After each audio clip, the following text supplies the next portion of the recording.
ضلع کرم میں راستوں کی بندش سے معمولات زندگی بری طرح متاثر ہیں۔ ابتر صورتحال کے خلاف پارا چنار میں شہریوں کا شدید سرد موسم میں پریس کلب کے باہر 9 روز سے دھرنا جاری ہے۔ شہریوں کی بہت بڑی تعداد دھرنے میں موجود ہے۔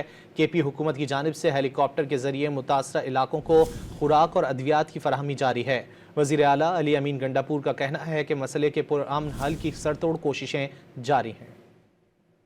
ضلع کے مزید 5 مقامات پر دھرنے شروع کر دیے گئے۔ پارا چنار کی صورتحال سے متعلق کوہاٹ میں مذاکراتی عمل دوبارہ شروع ہو گیا۔ ضلع کرم کے شہریوں کو آمد و رفت میں درپیش مشکلات کے باعث وزیر اعلیٰ خیبر پختونخوا کی خصوصی ہدایات پر صوبائی حکومت کی ہیلی کاپٹر سروس جاری ہے۔ ترجمان وزیر اعلیٰ ہاؤس نے بتایا کہ کرم کا زمینی راستہ کھلنے تک ہیلی کاپٹر سروس جاری رہے گی۔ صوبائی حکومت کے ہیلی کاپٹر کے ذریعے تقریباً 10 ٹن ادویات کرم پہنچائی جا چکی ہیں۔ وزیر اعلیٰ نے امید ظاہر کی کہ جلد کرم کے مسئلے کا پرامن حل نکل آئے گا اور وہاں زندگی معمول پر آئے گی۔ صوبائی حکومت مسئلے کے پرامن اور فریقین کے لیے قابل قبول حل کے لیے ہر ممکن کوششیں کر رہی ہے۔